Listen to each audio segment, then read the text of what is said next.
quero ajudar você, né, na resolução da prova da Cefaz Amapá de fiscal tributário quanto à legislação tributária estadual. E o que a gente quer, na verdade, é que você, a princípio, aproveite essa resolução para fazer uma excelente prova também amanhã. Tanto você que, a princípio, vai fazer a prova de amanhã de auditor fiscal de tributos do Estado, como também os colegas que vão fazer as futuras provas aí da Fundação Carlos Chagas. A prova foi uma prova bem feita, mas no padrão aí da FCC atual, onde, a princípio, a banca, de uma forma muito inteligente, ela pega a prova de legislação tributária e ela explora tópicos que são importantes para o Estado. Então, não é à toa que a gente vai ver duas questões do convênio ICMS que trata a respeito das áreas de livre comércio em todo o Brasil, né, o convênio 134. Duas questões da instituição de áreas de livre comércio no Brasil, que são o decreto 517, e mais duas questões do sistema de fiscalização em trânsito de mercadorias no estado do Amapá, né, o Check-in Getran. Então, na idade de 15 questões, né, quase metade da prova foi só de legislação específica. Uma questão de nota fiscal eletrônica, uma questão de escrituração fiscal digital, quer dizer, os documentos digitais e as escriturações digitais caindo na prova. Na matéria de ICMS mesmo, a gente teve duas questõezinhas que normalmente são de carro-chefe de prova, que é diferimento, substituição tributária, mas, a princípio, aquelas questões mais padrões que a gente vê caindo em prova, né? Normalmente a Fundação Carlos Chagas explora, foram lá para direito tributário. Então, caiu em direito tributário, lá a Lei Candir, e aí eles exploraram bastante o tema. Bom, e IPVA, professor, caiu uma questãozinha, duas do ITCD. As questões do ITCD são bem interessantes. Então, vamos explorar, então, esse gabarito comentado rapidamente, porque eu sei que você não tem muito tempo, então não dá para a gente ficar aqui também trazendo um tempão aqui. Não, professor, não tem tempo para isso não. Então vamos lá. Correção de prova, Cepaz Amapá, fiscal de tributos estaduais, fiscal da Receita do Estado do Amapá. Vamos lá? Então ele fala o seguinte, ó, primeira questão, uma fábrica de bolachas CVB Limitada fabrica bolachas que são vendidas a vários atacadistas amapaenses. Então olha que interessante essa questão. Primeiro ele fala, eu tenho uma fábrica, vários atacadistas. Depois ele diz, os quais, por sua vez, a vendem para centenas de varejistas localizados no estado. Ou seja, começa com um fabricante, depois vai vários atacadistas, vem centenas de varejistas. Tá. Então você pensa assim, pô, a concentração está na fábrica. Não, caso de determinada norma da legislação tributária, amapaense. Então aí vem a situação hipotética. Estabeleça que o lançamento e o pagamento de ICMS incidentes sobre essas operações sejam postergados, sejam adiados para o momento em que o estabelecimento do varejista efetue a venda dessa mercadoria a consumidor final. Então você está adiando, está postergando. Cabe ao varejista a responsabilidade, então, pelo pagamento do ICMS incidente sobre todas as operações realizadas. Estaremos diante de uma situação jurídico-tributária que a Lei Estadual 400 de 1967, que é o Código Tributário do Estado, identifica como sendo... Bom, a gente está falando aqui que eu estou postergando o momento de recolhimento, atribuindo responsabilidade a terceiro. Seria uma não incidência? Não. Seria um diferimento? Também não. Opa, diferimento. É diferimento. Alternativa, letra B de bola. Então é diferimento. Seria moratória? Não. Seria remissão? Não. Seria reducionismo plurifásico. Bonito esse nome, né? Também não. Então, gabarito da questão, né? Artigo 14, inclusive, do nosso Código Tributário Estadual, vai falar sobre diferimento, é justamente esse adiamento do momento para a cobrança, inclusive com atribuição de responsabilidade. Então, gabarito, aí você já marcou, né? Alternativa letra B de bola. Segunda questão, vou sair aqui da frente. A indústria Oiapoque Limitada, localizada no município de Oiapoque, Amapá, olha só, a indústria agora é substituta tributária em relação ao ICMS incidente nas subsequentes operações com mercadorias dentro do estado do Amapá, relativamente às mercadorias de sua fabricação. O Mercadinho Amapá Limitada, estabelecimento varejista localizado em Macapá, que não aderiu, olha só, essa informação é importante, ele não aderiu ao regime específico aqui no estado para ajuste do imposto pago por substituição tributária. Que história é essa? Vende a sua clientela os produtos fabricados pela referida indústria. De acordo ainda com o decreto 2269, esse é o decreto que aprovou o regulamento do ICMS aqui no Amapá, de 24 de julho de 1998, e tendo em conta as operações realizadas com as mercadorias acima referidas, aí vem a pergunta. Bom, primeira coisa, só para constar essa informação, Ele está falando da situação da retenção antecipada do imposto, substituição tributária contra faturadores posteriores, ou substituição tributária progressiva, substituição tributária para frente, substituição tributária ultraoperante. São os nomes que a gente tem. E aí, nessa substituição tributária, o fabricante vai pagar todo o tributo na cadeia econômica até o final. O problema é que, quando, a princípio, o mercadinho vende ao consumidor final, pode ser que ele aplique um preço maior do que aquele que foi praticado na substituição tributária, pode ser que ele aplique um preço menor do que aquele que foi praticado na substituição tributária. Vou dar um exemplo. Então, a indústria, por exemplo, fabrica refrigerante. E o preço sugerido dela está na tampinha da garrafa de Big Coke lá. Falei Coca-Cola, mas de Big refrigerante que existe lá. Então, está lá, o preço de R$10 sugerido. Significa que esse é o preço sobre o qual a substituição tributária inseriu, ou incidiu, tá bom? Quando o mercadinho vende a menos que R$10 a garrafa de 2 litros, por exemplo, vende a 8, o que acontece com esses R$2? Eles, a princípio, devem ser restituídos, já que houve pagamento maior durante toda a cadeia, já que pagou sobre 10 e vendeu no final por 8. E quando o mercadinho agora vende a R$15, em vez de 10, ele vende a 15, ou seja, maior que o preço que a princípio foi sugerido. Será que não deveria haver uma complementação do imposto? Qual que é o posicionamento da Cefaz Amapá a respeito desse assunto? Bom, primeira coisa, eu creio que vai cair de novo na prova de auditor, questão a respeito do que nós estamos vendo aqui, que é a questão a respeito de substituição tributária. Então tem que ler o capítulo de substituição tributária lá no regulamento todinho para levar para a prova. Segunda coisa, entenda como é que funciona aqui no Estado do Amapá. No Estado do Amapá, regra geral, o Estado preferiu não aderir à situação de dar complementação ou restituição. Nem restituição se a princípio for R$8 em vez de 10, e nem complementação exige complementação se for R$15 ao invés de 10. Então o Estado preferiu desta forma, está previsto no próprio regulamento do imposto. Então o que nós fazemos? Está previsto, né, no regulamento do imposto essa informação, né, a respeito dessa disciplina aí relacionada a esse tributo. Então o que nós fazemos nessa situação em específico? Nós vamos procurar o quê? Nós vamos procurar a circunstância onde, a princípio, estamos diante da regra aqui no Estado. E qual que é a regra aqui no Estado?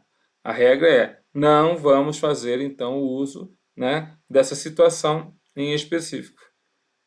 Ou seja, nós não vamos exigir nem a complementação e nem vamos dar direito à restituição. A não ser que o contribuinte solicite regime especial. Mas ele mesmo, a questão foi muito esperta, já colocou, já que a pessoa não pediu o regime especial ou não estava dentro do regime especial que permitisse essa situação. Então, o artigo que mata a questão da prova, só para você conhecer, é o artigo 144, e ele fala o seguinte, do regulamento do ICMS do Estado do Amapá. Ocorrida a substituição ou antecipação tributária, estará encerrada a fase de tributação sobre mercadorias constantes em anexo e não dá ensejo à utilização do crédito fiscal pelo adquirente. Primeira coisa.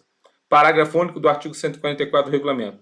O encerramento da fase de tributação referido neste artigo implica que, com a realização efetiva do fato gerador presumido, salvo disposição em contrário, ou seja, somente se nós tivéssemos um regime especial em contrário, não importa que seja o valor da operação superior ou inferior, esse é o posicionamento do Estado, ao valor adotado como base de cálculo para fins de antecipação ou substituição tributária.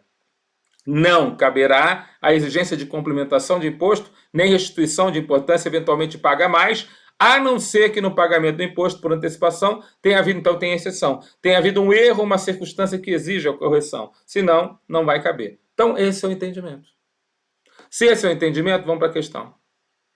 Letra A. Caso o mercadinho Macapá promova a saída dessas mercadorias adotando como base de cálculo valor superior àquele utilizado para a retenção antecipada do ICMS por substituição tributária, caberá à indústria fazer complementação do imposto devido? Errado. Nós vimos que a complementação é exceção, não é regra. Caso o mercadinho Amapá promova a saída dessas mercadorias adotando como base de cálculo valor superior àquele utilizado para a retenção antecipada do ICMS por substituição tributária, caberá ao mercadinho fazer a complementação desse imposto, podendo compensar com eventuais valores de imposto a restituir decorrentes de operações da mesma natureza? Então não cabe nem a complementação, nem a restituição. Letra C. Gabarito da prova. O mercadinho Macapá Limitada não poderá utilizar crédito fiscal relativamente a essas aquisições, salvo se houver exceções expressas nesse sentido. Gabarito, porque dentro da substituição tributária a gente não tem crédito, a não ser que haja exceção prevista em lei. Letra D e letra E também estão erradas, que vão falar. Se a base de cálculo for inferior ao valor daquela da retenção antecipada, né, por ICMS, por substituição tributária, caberá ao mercadinho pleitear essa restituição? Vamos dizer que não.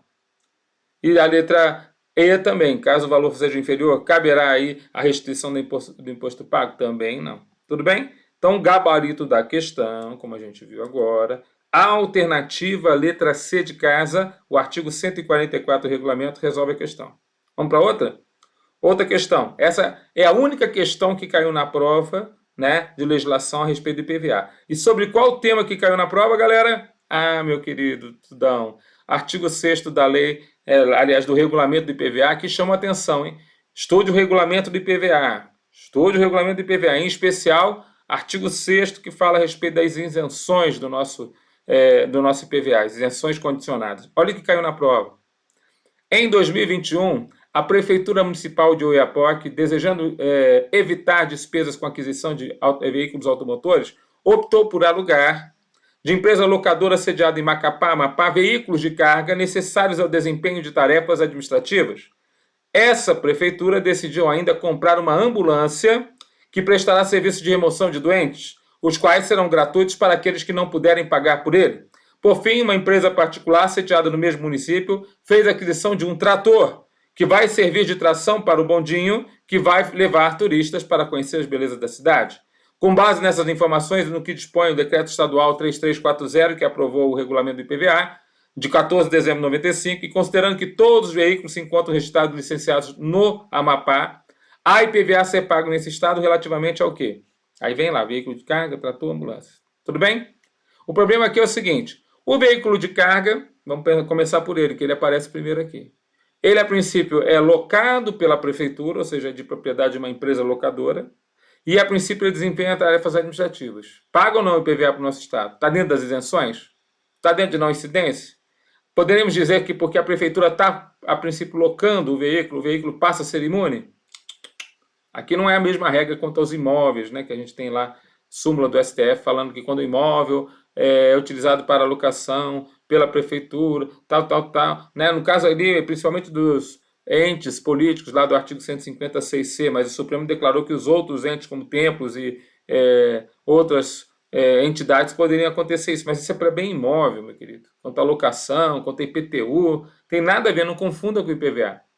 E no IPVA é o seguinte, quem a princípio vai ter que pagar o tributo é o proprietário do veículo automotor, e no caso aqui é o proprietário, que seria a empresa de locação. Bom, primeiro item, veículo de carga é tributado. O segundo poderia gerar mais confusão, porque aí o segundo foi comprado pela própria prefeitura. Então a prefeitura é proprietária da ambulância. Prefeitura, proprietária de veículo automotor, aí sim, aí eu tenho imunidade recíproca, porque a prefeitura não vai ser cobrada de IPVA pelo Estado do Amapá, por hipótese prevista na imunidade recíproca, imposto sobre patrimônio, renda ou serviços. O IPVA é o imposto sobre patrimônio de propriedade de veículo automotor. Tudo bem? Então, a ambulância está imune. Estando ela cobrando... Aí, para poder não tirar a imunidade, a própria questão fala que a prefeitura, no caso dos serviços para os doentes da cidade, não cobrava por esse serviço, ou seja, ela não se equiparava a um ente privado, a um hospital privado que, por exemplo, cobrasse mensalidade para poder prover o serviço de ambulância. Então, mais ainda, a ambulância está imune, então a ambulância está fora. E, finalmente, o trator. O trator é o veículo que é chamado aqui no estado de veículo para utilização, né, agrícola. Só que aqui no estado, a isenção do nosso IPVA, aqui no estado, né, do Amapá, ela só vai aparecer se o veículo utilizado para fins agrícolas não for, né, como ele fala aqui, né, se o veículo utilizado para fins agrícolas não for, por exemplo, utilizado para, né, utilizado, como ele diz assim, nas vias, não circula em vias públicas. Mas esse trator em especial vai ser utilizado para poder puxar lá o bondinho que vai ficar andando na cidade o tempo todo, vias públicas. Então esse trator aí está fora da isenção. Desculpa, a isenção é no artigo 5º, né, do nosso regulamento do IPVA. Então, estudar com firmeza, 3 tópicos para o IPVA. Isenção, aspecto temporal do faturador, base de cálculo e alíquota. São os 3 tópicos para você poder ir para essa próxima prova de auditor fiscal. Você pode guardar? É o top 3 na prova. De novo, eu falo que é top 3, falei que isenção ia cair na prova, não deu outra, meu querido. Pá! Nós fomos direto, de frente. Eu estou falando para você, né? É muito importante você guardar essa informação. Beleza? Então matou a questão 3? Qual que é a questão? Qual que é o resultado? Só vai incidir sobre a letra A, veículos de carga e trator. A ambulância está fora. Tudo bem? Só vai incidir sobre a letra A. Veículos de carga e trator. Ambulância está fora. Outra questão. Bom, aqui é a primeira questão que caiu a respeito do check-in Getran. O Decreto 173, de 1º de abril de 2016, instituiu o Sistema de Fiscalização Eletrônica Check-in Getran, estabelecendo então os procedimentos de fiscalização do trânsito de mercadorias, dando outras providências. Aí ele pergunta aqui, ó, a respeito, para operacionalizar os procedimentos de controle previstos nesse decreto, foram instituídas no âmbito da Cefaz Amapá diversos documentos entre os quais se encontram. Então a primeira informação que eu digo a respeito, vai cair de novo o sistema check-in Getran. Tem tudo a ver com o teu trabalho lá dentro. A banca experiente, ela pega lá uma coisa que você fala assim, isso aí não cai na prova. E vai lá e toca 2 questões na prova. A chance disso acontecer, de novo, é muito grande. Tem bastante informação. Aliás, todos esses documentos que são citados aí, que são realmente documentos que estão lá dentro do sistema, eles, a princípio, são extremamente importantes para a nossa prova. E o gabarito da questão está lá no artigo 7º desse decreto, que fala justamente da letra D de dado, termo de saída da unidade de carga, atestado de ingresso de mercadoria eletrônico, selo fiscal de entrada eletrônica. Vamos guardar? Então, letra D de dado, artigo 7º do decreto, é o que vai fazer, né, o gabarito desse item. Outro item, essa aqui foi uma questão, olha lá, eu falei que caíram 2 questões na prova a respeito do Decreto Federal 517, que é o que instituiu a área de comércio Macapá Santana, de 8 de maio de 1992. A área de mercadorias, a entrada de mercadorias estrangeiras na área de comércio Macapá Santana far-se-á com suspensão. Pensa o seguinte, você entrar com mercadorias estrangeiras na área de comércio, você vai trazer uma importação. Quais são os tributos mais importantes federais, já que esse regulamento é um decreto federal? Quais são os tributos federais mais importantes que um decreto federal pode chegar lá e falar assim, ó, não vai haver incidência? É um decreto federal tratando de tributos federais, querido. Quanto ao ICMS, nós temos o convênio ICMS 134, que vai falar da isenção do ICMS. O decreto federal fala do tributo federal. Guardou? Pegou a visão? Então, o que acontece? ICMS estaria fora. A letra B, C e D está fora do decreto federal. Ou é IPI, ou é... a letra A também está fora. Aliás, tudo que tem ICMS aí está fora. Letra E. Ficou fácil a questão se você pensar dessa forma. É um decreto federal tratando de tributos federais. Suspensão é de IPI e imposto sobre a importação apenas. Tá bom? Gabarito da questão, então, trazido aí do decreto. Vamos para outra? Vamos para outra. Bom, a primeira questão aqui, das 2, né, que tratam a respeito do nosso ITCD, questãozinhas já maiorzinhas, já grandinhas, já tomaram whey protein, né, estão fortinhas, olha lá. Eleodora, eu creio que 2 questões de novo na próxima prova vão cair e só caiu o fatiador em aspecto temporal. Ainda não caiu base de cálculo, não caiu alíquota, não caiu situação relacionada a cálculo do tributo, não caiu contribuinte, não caiu responsável, não caiu um monte de coisa ainda do ITCD. Então tem boa chance de cair de novo e facilmente cair na prova. Eleodora não tinha descendentes, ascendentes, cônjuge ou companheiro. Em razão disso, deixa eu falar um detalhe. Para mim, você só mata a questão, no caso do ITCD, não vá direto lá no Código Tributário Estadual e fica lá no código. Tem uma questão que ele fala, deixa eu ver se é essa. É essa aqui. Ele fala, de acordo com o código, ferrou, você não mata a questão. Eu nem sei se isso aí não caberia um recurso. Porque de acordo com o código, você pensa, o código que vai matar a questão, mas isso não está no código. Está lá no regulamento do ITCD aqui do Estado. Está lá no regulamento que você vai ter a informação suficiente para matar essa questão. Vamos ver? Eu vou te mostrar. Eleodora não tinha descendente, ascendente, cônjuge ou companheiro. Em razão disso, por meio de testamento, ela dispôs de todos os seus bens da seguinte maneira. Instituição de usufruto vitalício do apartamento de sua propriedade. Veja onde está localizado o apartamento, sempre veja, né, o bem imóvel. Macapá, Amapá, a favor de Beatriz e transmissão de sua nua propriedade a Celso. Transmissão para Donizete do domínio útil de bem imóvel localizado na cidade de Tartarugalzinho, no Amapá. Instituição de fideicomisso sobre um imóvel em que reside no município de Taubal, Amapá, a favor de Janete, herdeira fiduciária, que deverá transmiti-lo ao primeiro descendente de Ciro, que Ciro eventualmente venha a ter a sua prole eventual e desde que esse descendente venha se graduar em medicina. Tendo Eleodora falecido em junho de 2022, na cidade de Itaubá, Amapá, de acordo com o disposto da lei estadual, então, na realidade, quando ele fala de acordo com o disposto da lei estadual, onde você vai encontrar a resposta? na lei estadual, tá? O ITCD incide nas situações descritas em... Bom, o gabarito da questão é instituição de usufruto vitalício. O imóvel está no Amapá? Tributo para o Amapá. Tem tributação tanto da instituição a favor de Beatriz, quanto da transmissão da nua propriedade. Nós temos os dois fatos geradores aqui acontecendo. Tá certo? Transmissão de domínio útil de bem imóvel. Opa, também o imóvel está no Amapá. Tributa o ITCD. Instituição de fideicomisso. Você lembra do fideicomisso?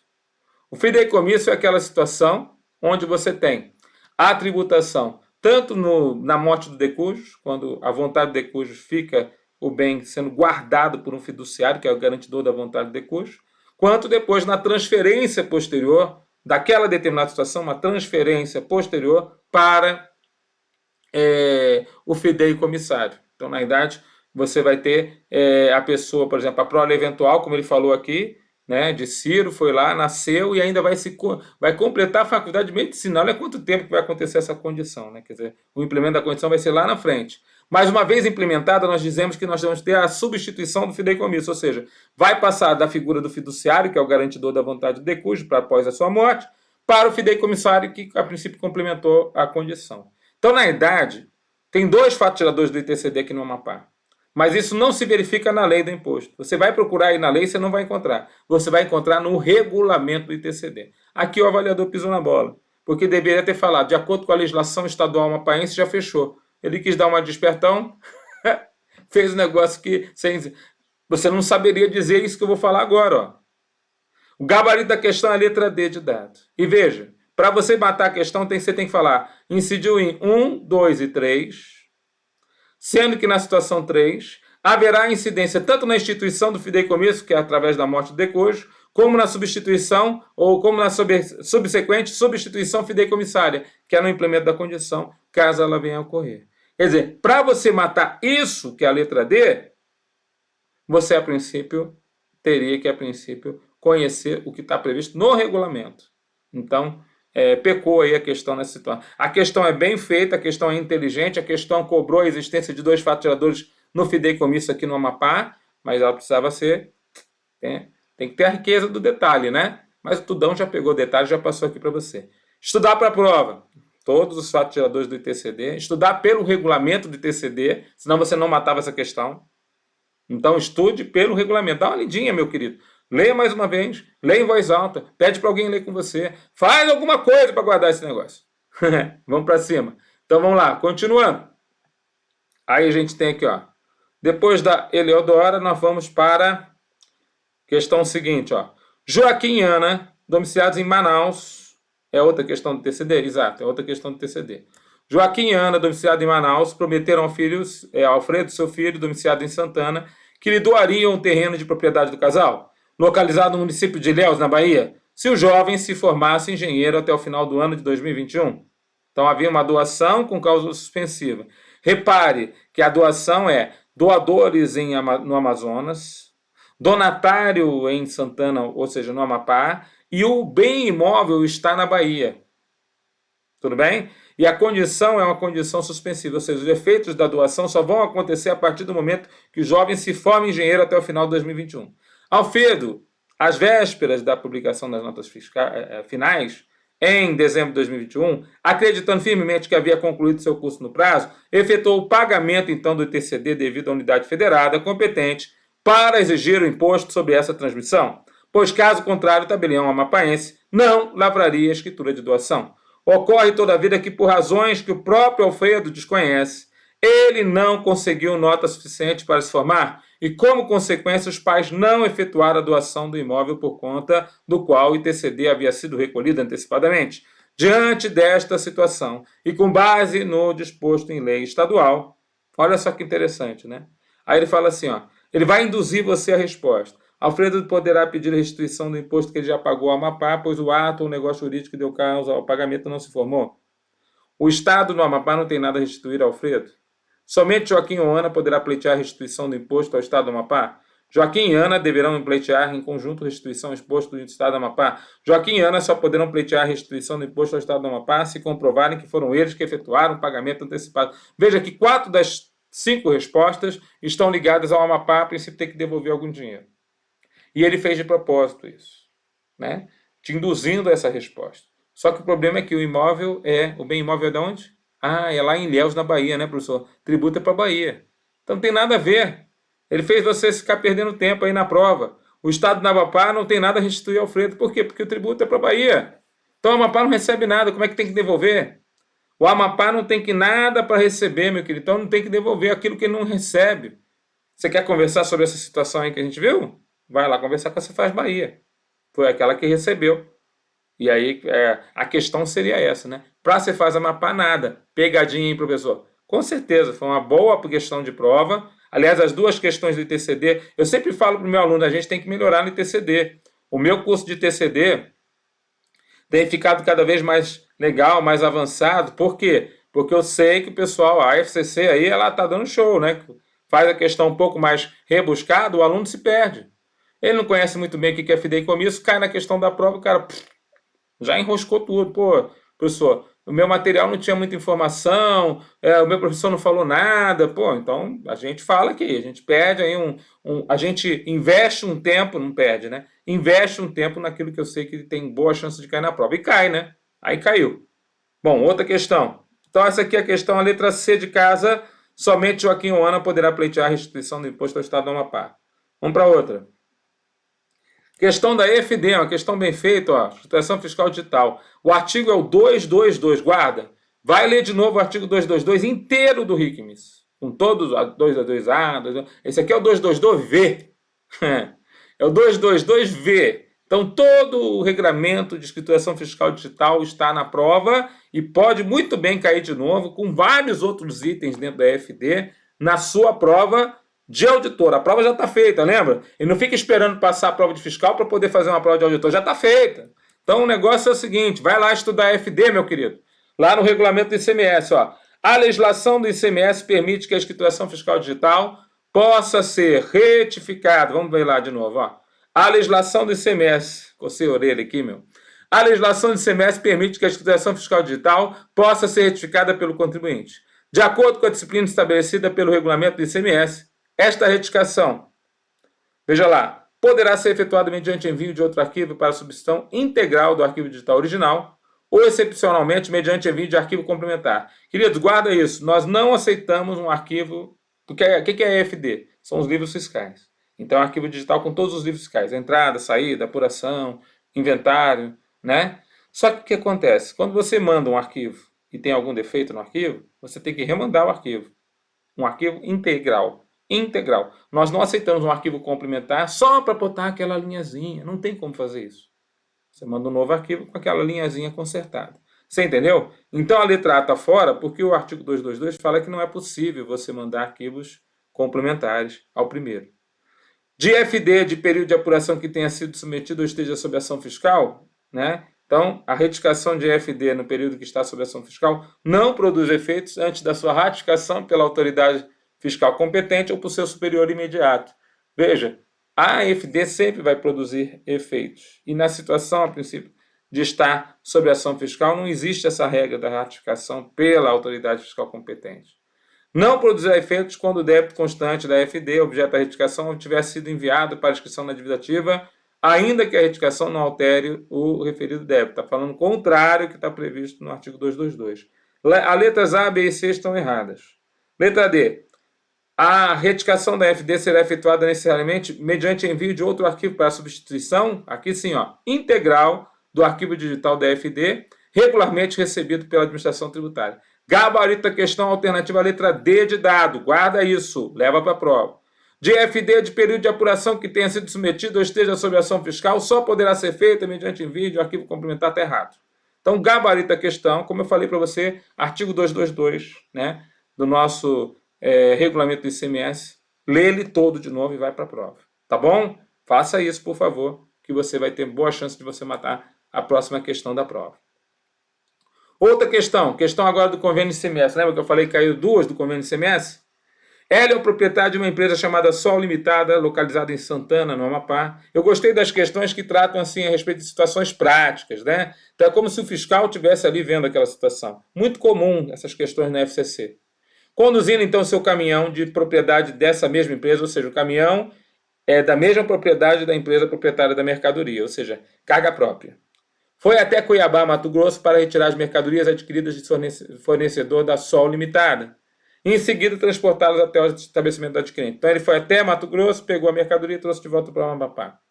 Ocorre, todavia, que por ocasião do transporte dessas mercadorias com destino à Sol Limitada, não havia nem o conhecimento de transporte, nem o documento auxiliar do conhecimento de transporte eletrônico, que é o DACT, a ser apresentado à SUFRAMA. Lembra que o transporte é carga própria, mas não tem nem o DACT, nem o conhecimento de transporte eletrônico.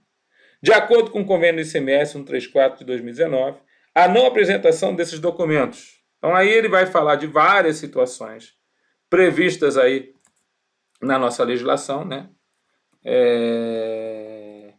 Mas o gabarito da questão vai estar presente aí no nosso convênio ICMS na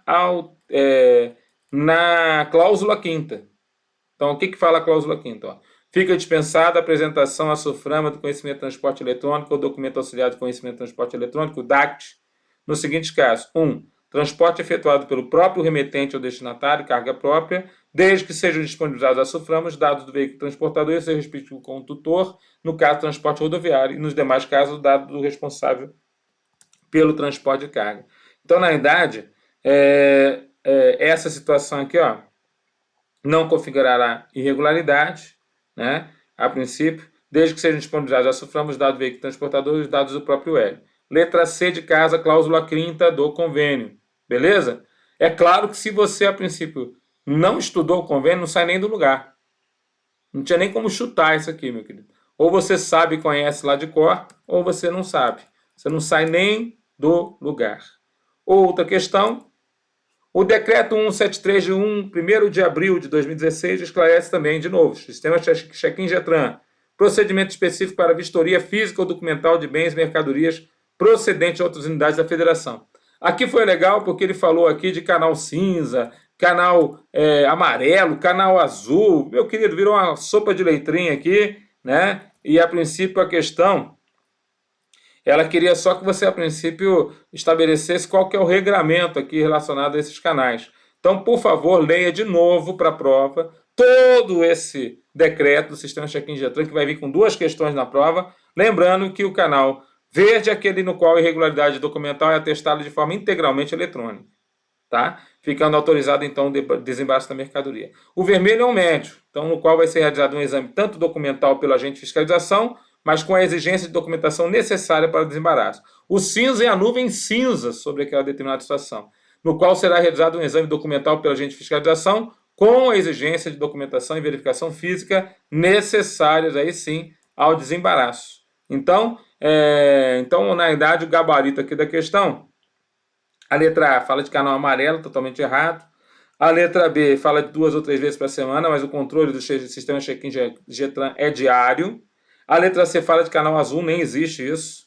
A letra D fala que o sistema check-in Getran, a seleção para a conferência, ela é feita de forma manual, ela é feita de forma eletrônica. E a letra E, de acordo com o artigo 19 do decreto, é o gabarito. Ó. No processamento do sistema check-in Getran, mediante o canal de conferência cinza, será realizado um exame documental pelo agente de fiscalização com exigência de documentação e verificação física necessária ao desembaraço da mercadoria. Tudo bem? Então, esse é o gabarito, letra E. Questão 11. Outra questão também prática relacionada agora ao decreto 517. Ó. Marina e Alfredo são residentes em Minas Gerais, funcionários da indústria BH Limitada, localizada em Belo Horizonte. Foram ao Amapá para vender, né, para a empresa amapaense objetos de decoração fabricados pela empresa na qual trabalham. Então, eles representam uma empresa, né, localizada em Belo Horizonte e foram até o Amapá para fazer suas vendas. Ao retornarem para a BH, levaram consigo a sua bagagem, vários produtos de origem estrangeira adquiridos em Macapá. Quanto ao decreto 517, qual que funciona? Primeiro, ele tenta envolver você com uma tal de alíquota de 4%, que você sabe que essa alíquota precisa que o produto seja importado do exterior e depois vendido interestadualmente. Não é o caso. O produto é fabricado em Minas Gerais e vendido para o Amapá. Não tem alíquota de 4% aí. Meu Deus, quer dar uma enrolada geral aqui na gente, né? Pois é. E a outra situação aqui é a situação da bagagem. A bagagem, realmente, ela tem um tratamento equivalente ao que nós chamamos a Zona Franca de Manaus. Gabarito da questão, a letra D de dado. No que se refere aos produtos de origem estrangeira, a bagagem acompanhada será desembarcada com isenção de tributos, observado o mesmo tratamento previsto na legislação aduaneira para a Zona Franca de Manaus. Então, o caso aqui da bagagem, ele cita aqui, e o gabarito da questão está baseado no artigo 5º, parágrafo 2º. Tá? Artigo 5º, parágrafo 2º desse importante decreto. Eu acho que você deve estudar pra caramba, dentro desse decreto, os artigos 4 ao 12, porque falam de tributação, regime fiscal. Tem muita coisa para cair do artigo 4 ao 12, só caiu o 5º. Tem muita coisa. Vai lá e pega firme para a gente poder matar a questão na prova. Bom, vamos lá, questão número 12. Questão 12. Germano é proprietário de uma casa de shows e de uma empresa que comercializa produtos inflamáveis, localizada no estado do Amapá. Relativamente à primeira empresa, ele deve pagar uma taxa estadual mensal. Em relação à segunda empresa, ele deve pagar uma taxa estadual anual. É interessante que o Estado aqui, a questão não pede quais são as taxas, não fala nada disso. Ele vai na lei, no decreto que fala das taxas, no regulamento das taxas aqui do Estado, e cai uma questão. Então vai cair uma questãozinha, creio eu, também de taxas no próximo concurso, que é o que você vai fazer agora. Então toma cuidado aqui. E é decoreba pura, aqui não tem para onde correr, galera. Falou de taxa, show aqui, né? Falou de taxa aqui, meu querido, é decoreba. Então o que eu falo para você aqui? Vá dar uma... Se você tem tempo ainda, né? Vá dar uma lidinha na lei de taxa rapidinho, tenta decorar alguma coisa ali, porque senão não sai nem do lugar, viu? Ele fala aqui, ó, é o artigo 13 e o artigo 5º. É o artigo 13 e o artigo 5º que, a princípio, resolvem essa questão. O artigo 13 e o artigo 5º que resolvem a questão. Então, ele fala assim, ó, a taxa que for devida anualmente deverá ser paga até o último dia do mês seguinte àquele que o fato gerador tenha sido iniciado, né? Então, é o gabarito, é o artigo 5º, inciso 2, né, do nosso decreto 7.907. Então, gabarito letra A. Questão 12, letra A. Questão 13. De acordo ainda com o regulamento, o regulamento volta aqui, né, para tratar a respeito da nota fiscal eletrônica. Beleza. Duas questões de obrigações acessórias com o regulamento do ICMS, sendo que as duas uma de nota eletrônica e outra da escrituração fiscal digital. Beleza. Sem surpresa em termos de legal, estão cobrando esse tipo de coisa que depois vai cair na prova de auditoria tributária também. Então, olha lá. Deverá ser utilizado pelos contribuintes do ICMS. Deixa eu ver aqui qual que é o gabarito aqui no caso da nota fiscal eletrônica. Ele fala assim, ó. Então, vamos lá. Nota fiscal eletrônica. Então, a nota fiscal eletrônica, ele fala aqui, né, a respeito dela. E isso está tudo lá no artigo que trata a respeito da nota fiscal eletrônica, o artigo 105C. 105C.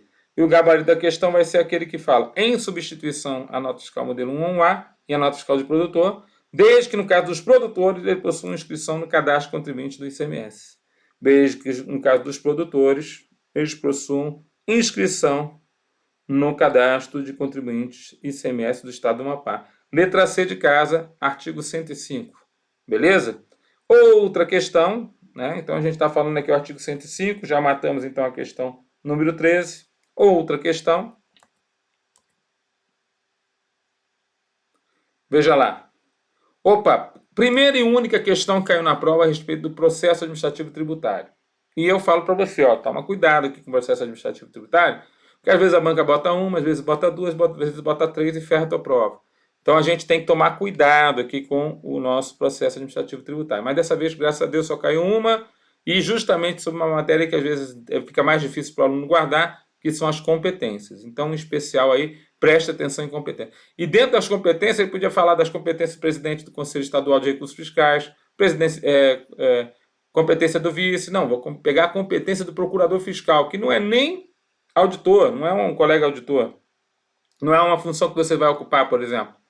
De acordo com o Decreto Estadual 1507/2001, o procurador fiscal, junto ao Conselho Estadual de Recursos Fiscais, que é o segundo grau de jurisdição aqui no Estado, então, de acordo com o CERF, né, então a gente vai falar aqui da questão então do CERF, e aí ele fala aqui, ó, sobre essas situações. Aí ele diz assim, ó, gabarito da questão vai ser deverá emitir parecer nos feitos inicialmente em toda vez que houver inovação e proceder à sua leitura durante julgamentos, poderá requerer diligência, uma das competências dele, ao presidente ou ao relator, quando o último estiver na posse do processo. Poderá, então, requerer diligência ao presidente ou ao relator, quando estiver na posse do processo, né? Então, então está aqui, ó, letra A, poderá assistir e participar das sessões de julgamento do conselho, ele está dentro das competências dele, e poderá também requerer diligência ao presidente ou relator quando o último estiver na posse do processo. Letra A é o gabarito. As demais, olha só, poderá exercerá a representação da Fazenda Estadual nesse órgão juntamente com o auditor fiscal da Receita Estadual e um fiscal da Receita Estadual. Queridos, não tem essa situação de... quem é o representante da Fazenda do Estado no processo em si, aqui no CERF, é o procurador. É o que fala a lei. Não poderá atuar no CERF caso a sua prima de sua esposa seja conselheira desse órgão. Aqui foi uma questão interessante, a prima da esposa, né? Entenda o seguinte, que o impedimento ele é relacionado não somente àqueles que estão em linha reta com você, mas também àqueles que são por afinidade, ou seja, parentes da sua esposa. E agora vem uma situação interessante. A prima é de que grau no direito civil? A prima é de 4º grau, parente de 4º grau.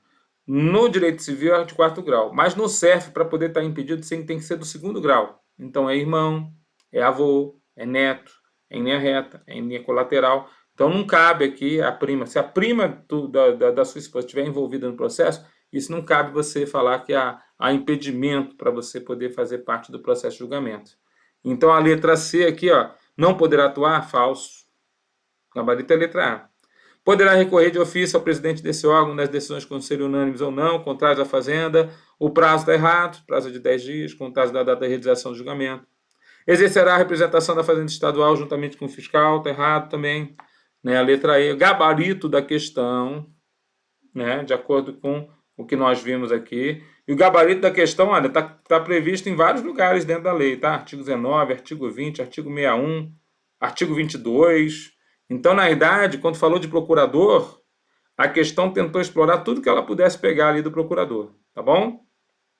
Então, levamos aqui para a prova. Outra e última questão, né? Já que a gente está comentando aqui rapidinho com vocês, a ideia é ser rápido para você poder ter tempo aí de aproveitar. Bom, a última questão também do convênio 134, né? Aquele que fala a respeito do nosso ICMS, ela fala o seguinte para nós. De acordo com o convênio ICMS 134, de 5 de julho de 2019, o internamento de produtos que ingressarem nas áreas incentivadas após 120 dias, contados a partir da data da emissão da nota eletrônica, poderá ser formalizado perante a SUFRAM e a Cefaz, ou só a Cefaz. E aí o que acontece? Ele está falando desse internamento postergado, internamento após 120 dias da data da emissão. Quando é que você vai fazer a regulamentação a respeito disso, né? Como ele cita aqui para nós, após 120 dias. Aí ele fala assim, ó, a respeito dessa situação, você vai lá na legislação, na cláusula 13ª, ele fala assim, ó, a SUFRAM e a Cefaz do estabelecimento destinatário poderão formalizar o internamento de produtos que ingressarem nas áreas incentivadas após o prazo constante da cláusula 12ª, mediante um procedimento excepcional chamado vistoria extemporânea. Ele até criou um outro procedimento aqui, chamado, que ele botou aqui com o nome de diligência de constatação, mas não é. É a vistoria extemporânea que você vai usar nesse caso. E aí a vistoria extemporânea, né, consistirá na vistoria documental e física dos produtos ingressados nas áreas incentivadas que trata esse convênio. Gabarito, então, vai ser a alternativa que fala da vistoria extemporânea, né? Gabarito da questão, alternativa letra B de bola, cláusula 13ª. Tá bom, pessoal? Então, com isso a gente encerra aqui o nosso comentário com informações importantes a respeito aí da nossa prova de legislação tributária do Estado. Eu creio que legislação tributária também faz parte da minha legislação tributária que eu leciono, a parte de direito tributário. Tenta aí ver aí no YouTube, de repente a gente consegue fazer algum material para vocês a respeito disso, porque tudo ali de direito tributário que entra lá, entre aspas, em direito tributário, para nós é a nossa legislação. Lei Candir, 160/2017, 192, 194/2012. Isso tudo para nós é legislação do nosso ICMS, são as leis gerais do nosso ICMS. Tá bom? Boa sorte na sua preparação para concurso de auditor fiscal. Eu desejo para você, faça a melhor prova da sua vida. Vai lá e detone e vamos invadir o estado do Amapá. Fiquem com Deus. Um abraço do Tudão. Uma honra poder estar aqui lecionando para vocês e até a próxima.